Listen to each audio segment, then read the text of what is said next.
Hi everyone, welcome to this. I think we're on the fourth module now. We're going to talk about Kant mostly. So I want to give give some answers to the questions that we have, and that both of the most popular ones are on Kant.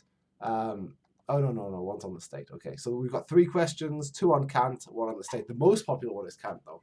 47 people upvoted it.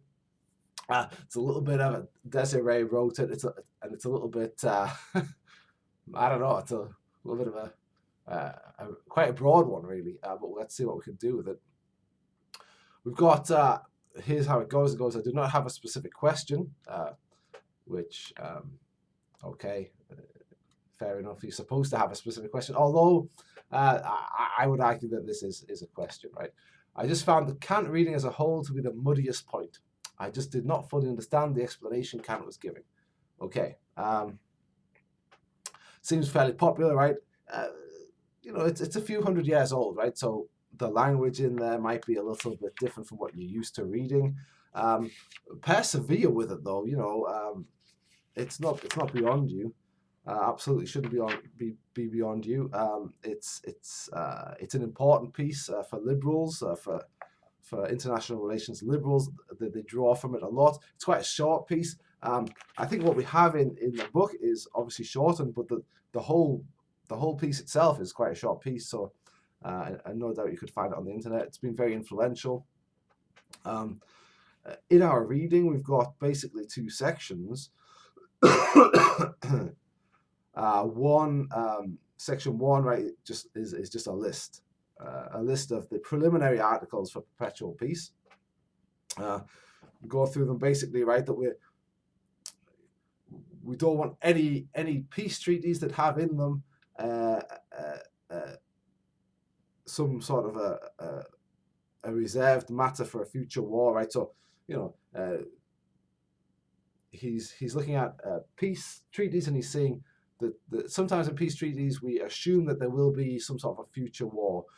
We write a peace treaty with that in mind, with the thing in mind that this peace is probably going to break down at some point. So he says that's not a good idea, which seems fair to me. No independent states, large or small, shall come under the dominion of another state by inheritance, exchange, purchase, or donation. And notice there, right, what he's setting up. He's on first glance, it looks like he's saying, if he's talking about the sovereignty of states, right? If there's a sovereign state, if it's independent, it should stay independent. But it says this shouldn't come under the dominion of another state by inheritance, exchange, purchase, or donation. Later on in the book, later on in our reading, he'll talk about how states should form some sort of a confederacy, right? Think of the League of Nations, think of the United Nations. And so I don't know if that's quite coming under the dominion of another state, but it is sort of surrendering some of your freedom as a country, some of your independence, and we'll talk about that in a second. And the third one, standing armies, shall in time be totally abolished, right? That's probably fairly self-explanatory, right? We'll have no standing armies, right? National debts should not be contracted with a view to the external friction of states, right? National debt is a cost. Think of this, right? This is written, what is it, 17 something? When is it written? I always want to say 1750, but I used this in my dissertation, but it's been a few years now. Let me get this right. I'm just looking it up right now. 1795. So no, I was wrong. But 1795. It's written then. I think about. It reminds me of the Treaty of Versailles after the First World War. Some of the oftentimes is blamed for the beginning of the Second World War. The constraints that are put on Germany, right? The debts that it massed on Germany caused Germans to consider themselves unfairly abused by the treaty, and then that was a big part of the movement that sort of led towards the Second World War, right? So Immanuel Kant saw that in 1795. No state shall by force interfere with the constitution or government of another state. Again, right? by force. So it doesn't mean that they can't interfere a little bit, right? It doesn't mean that we can't get together and have some sort of League of Nations or UN, which we'll see in a second. But it does mean, though, that that by force they can't do it. No state shall, during war, permit such acts of hostility which would make mutual confidence in the subsequent peace impossible. Such are, and then he tells us what those sorts of things are. Assassins, right? If we go and assassinate people behind enemy lines, then how are they going to trust us to make peace with us, right? If we're going to secretly kill their leaders and whatnot. Same with poisoners, right? Similar thing. Breach of capitulation. If one side or the other is given up, right, and we go and kill them all anyway, that's not good for trust. And incitement to treason, right, in the opposing state. So we're not allowed to, all sorts of espionage, basically, I think would be banned. At least the high-level espionage, special ops type stuff. Okay. So that's that. And the idea behind all of this, right, is how can we establish peace in the world? Right? Immanuel Kant's trying to come up with some laws and some precepts, some principles that, if followed, will lead to peace. The one that we spend, the stuff that we spend most time on here, though, is section 2, right, which is, and this forms still today, and this is why we spend most of our time in Kant on these two things, is because these two things, these two principles, these two definitive articles are ones that are very influential in liberalism even today. So the first one is that the civil constitution of every state should be republican. So you read it because and this will help you in the exam as well if you try and read it again and try and understand it a little bit better. But read his distinction, right, between forms of a state versus the form of government, right? Because those two things, what he's talking about is not the forms of a state, which you should read about and understand, but the form of a government, right? The form of a government, there's only two forms. There's either republican or despotic. So this is what he's talking about, right? And in fact, his sort of distinction between the two is leaves enough for liberals today to try and sort of flesh it out and to perfect it a little bit. But he has this idea of the separation of the executive power. Read it because I'm about to simplify it because I think that's what you're asking me to do. But read it to get the nuance because I'm not giving you the full color here. I'm giving you just a very black and white version of it. But the idea is you're either a republican nation or a despotic nation. Which means that either that the executive has all the power, right? They set the rules, they make the rules, and they execute the rules. Or you have it separated so that you've got like a legislative function that's probably elected, right? A legislative function and an executive function, and they're separate so that the executive execute the laws that the legislative body makes. So this is the form of constitution that he says will lead to peace. And the reason why he thinks that is because he says the rulers, the despots, the kings, the monarchs, whoever they are, those people are not bearing the brunt of the war. If they might very easily go to war because it doesn't cost them anything, really. They're not the ones who are fighting. They're not the ones whose businesses are affected. They'll be fine.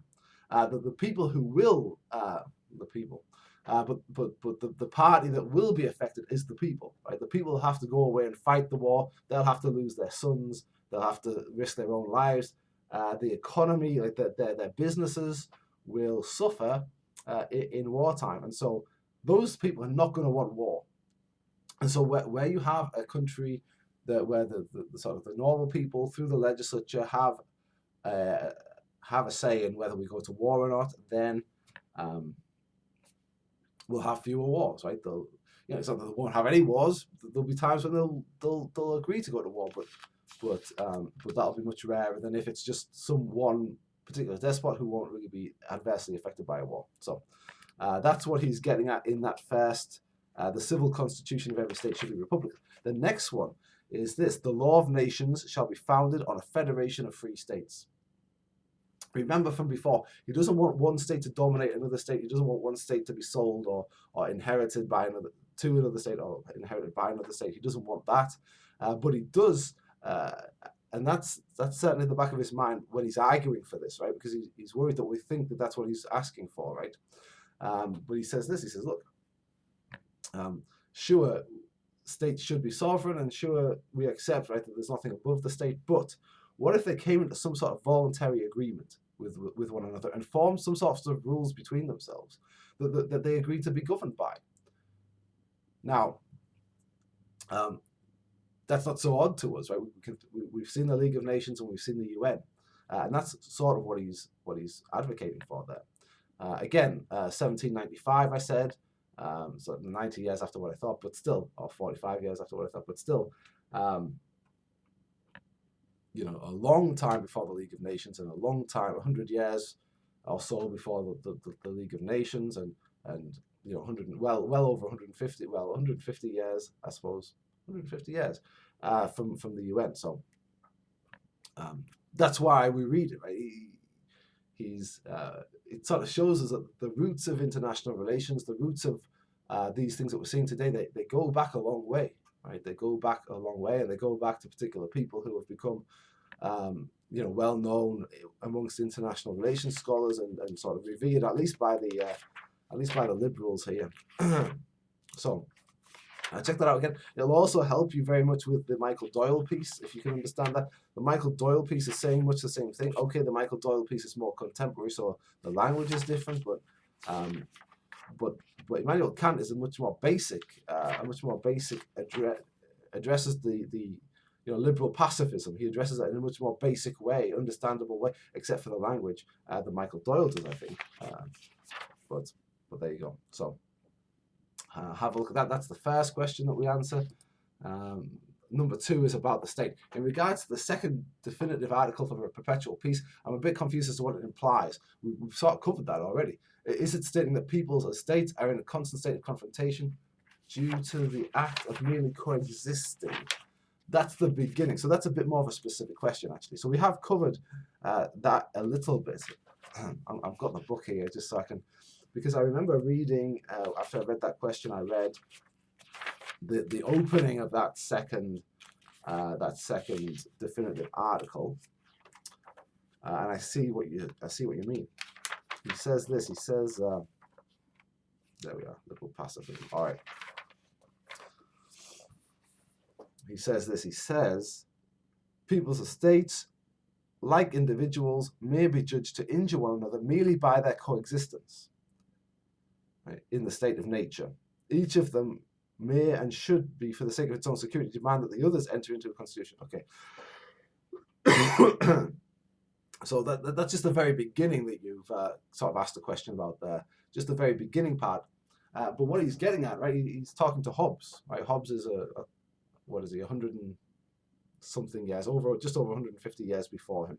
But he's getting at Hobbes a little bit. He's acknowledging this state of nature, and acknowledging that we think of states as existing in the state of nature, right? A war of all against all. And remember, for Hobbes, if this was in our reading for realism, for Hobbes, the thing with war in the state of nature is that it's not just a war when people are actually currently fighting, but it's always a war. He says it's like the weather. You know, we look at the grey sky, and when we look at the grey sky, it looks like it's going to rain to us, and we say, "Oh, it's raining," and it's about to rain, or it's raining, or it looks like rain today. And so, because of that, you know, he doesn't quite get into it in this detail. I'm going a tiny bit further for sort of explanations purpose. But okay, so now I'm going to take my umbrella with me, right? So I'm behaving the same as if it were raining, because at any moment it might be raining, right? At any moment it could be raining, and so that has the same effect on me. I think he talks about mood, maybe, right? It has the same effect on my mood, right? Whether it's actually raining or whether it could be raining at any point. So that's what he thinks of war. And so really, for me, Kant is just addressing that, right? He's saying, look, just the fact that, and he says peoples as states like individuals, right? Hobbes is talking about individuals. He's saying, if there exists people out there who can take away what you have, who could kill you, right? Then you're in the state of nature, and you know, your state is unhappy, right? Not because they're actually doing it at the time. They're actually, well, it's quite violent. They're not actually killing you right now, or attacking you or stealing your things right now, but because they could, because there's nothing that would stop them, nothing to secure yourself from that. then you think, and so of course realists later on than this, right, sort of see states in that same state of nature, that there's nothing to stop Russia from invading the Ukraine. There's nothing to stop Iran from attacking Iraq, right? There's nothing to stop that, right? There's no police force, there's no constraints on states that can do what they want. And so we're in this state of all-out war. And so just by the fact that they exist, just the fact that there is a Russia, right, and surely to Russia, just the fact that there is a United States, or there is a Germany, right? Just the fact that there is a Japan, there is a China, just the fact that China exists, it seems like a threat to maybe those countries around it, right? To maybe to the Japanese, and because Japan exists, right? That's a threat to China. So that's the theory. That's where he's that's who he's writing to. That's the assumptions that he's working with, right? Because the people around him, that they're holding those assumptions. The fact that we exist in a state of nature together, and in a state of nature just means without any rules, without any law, without any police to enforce any law, then the potential for harm is there. Because the potential for harm is there, we have to act always as if we're about to be harmed, which sort of perpetuates that problem, right? Because imagine if the United States suspects China, right, of any moment replacing them as the hegemon in a region, then the United States might take action to try and prevent that. And of course, when the United States takes action to prevent that, the Chinese see that action and they say, oh, that's aimed at us. We have to secure ourselves now, right? So you can see sort of how that works. Just the fact that they exist, and just the fact that they're trying to continue to exist, that's enough of an injury to one another. Okay, so that's at least the okay, good. So we're on to the third question. It's number 8. Sorry, not number 8. It has 8 upvotes, and it's this. So far, most of these readings are based off of assumption of how humans will act. This week's readings especially had many assumptions of human nature and society in general. Why are there so many generalizations in political science? Kant, Machiavelli, and Schumpeter's theories all rely on extreme assumption and generalization. That's what political science does. So we have probably, it's the difference between political science and history, probably, right? We have history, which is interested in the particular, right, the particular case, this particular time, this particular person at this particular moment, and wants to sort of tell a story and explain what happened and how that all happened. That's history, and that's great, and that's interesting. I like history. And sometimes I like history more than political science. Maybe perhaps partly for this reason, but with political science, the idea is really that we are trying to make generalizations. We don't just want to understand, how did the First World War start?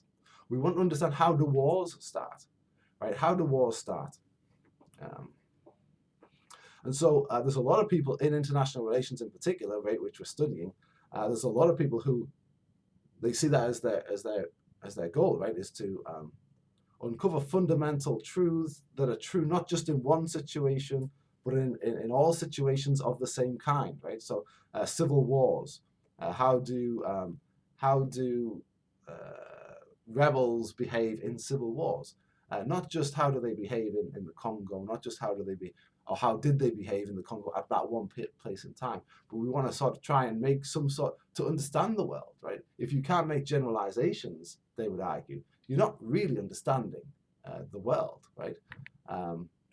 So to do political science, you've got to think that there is some sort of, whether it's human, you've got to at least be involved in this discussion, right? You don't have to, I suppose you don't have to agree, although you would be probably on the outside of things if you didn't. But you've got to sort of imagine that we can understand the world, that we can understand it through generalizations, that we can come up with rules and laws. So we're doing liberalism, so I can definitely say this. One rule, right? It's supposed to be the most successful rule to have come out of international relations, but one rule is this, that democracies don't go to war with each other. That's what Kant's getting at still, right? Democracies don't go to war with each other. You see how that might be useful, right? It might be useful, and it might affect the way that we behave. It might affect the way that we act. It might explain explain how the world works, right? That if it, and of course, it leads to the sorts of actions that we saw in Iraq. I heard Tony Blair saying, "We know that democracies don't go to war with each other. So if Iraq's a democracy, then that increases the peace in the Middle East." And I didn't just hear Tony Blair say that, but where did he get that from? He got that from the liberals here, right? He got that from Michael Doyle, probably, right? People like it. People who've read Michael Doyle. But that's the idea of political science. It's not to explain one particular event in detail, right? It's supposed to make generalizations. So that's sort of where you're at, I suppose. You have to accept that, or completely reject political science, which is also a fair position to take. But it might be difficult in this class. Well, as long as you understand what you're rejecting, I suppose that's fine, right? Yeah. Machiavellians, Schumpeter are making generalizations, and they are trying to understand the human nature. Realism is doing that. Liberalism is doing that. This idea that human beings are going to act the same today and tomorrow and the next day. In the 1960s, in international relations, in political science in general, but in international relations in particular, since that's what we're studying, there was a good push towards behavioralism, right? And behavioralism sort of exists on this premise that there is some sort of universal human nature, that humans, on the whole, humans en masse, maybe there are individuals that would do something different here and there, but if we're trying, as political science, we're trying to explain sort of mass behavior, group behavior, and the group behavior is stable, so that if we, and this again is work from the 1960s, if we introduce a certain sort of stimulus, what sort of response will we get from large groups of people? That's definitely the premise of political science. So I hope that explains things. And so I'll look out for those things. Even if you're like, oh, I don't like generalizations, I think we should just study the particular. That's a position that people take, and you could take that. But most of what's happening in political science is those generalizations. And so you should, to come out with a political science degree, or to come out having studied political science, you should be able to identify those generalizations, those general laws that people are putting forward in their theories, which you already are doing. You should be able to identify those, and if you don't like them, to say why you don't like them, right? To undermine them a little bit. That's a noble cause, I think. But bear in mind, right, that that's what most of what you're reading. That's what they're doing. Right? They're trying to come up with some sort of general laws. See if you can notice how they're trying to come up with these general laws. Looking at human nature and trying to judge human nature is one way. Behavioralism is one way that's sort of linked to that, right? To the idea that there's some sort of general human behavior that we can understand and express in words and law, and then rely on that for other and make conclusions from that. But there's other ways too, right?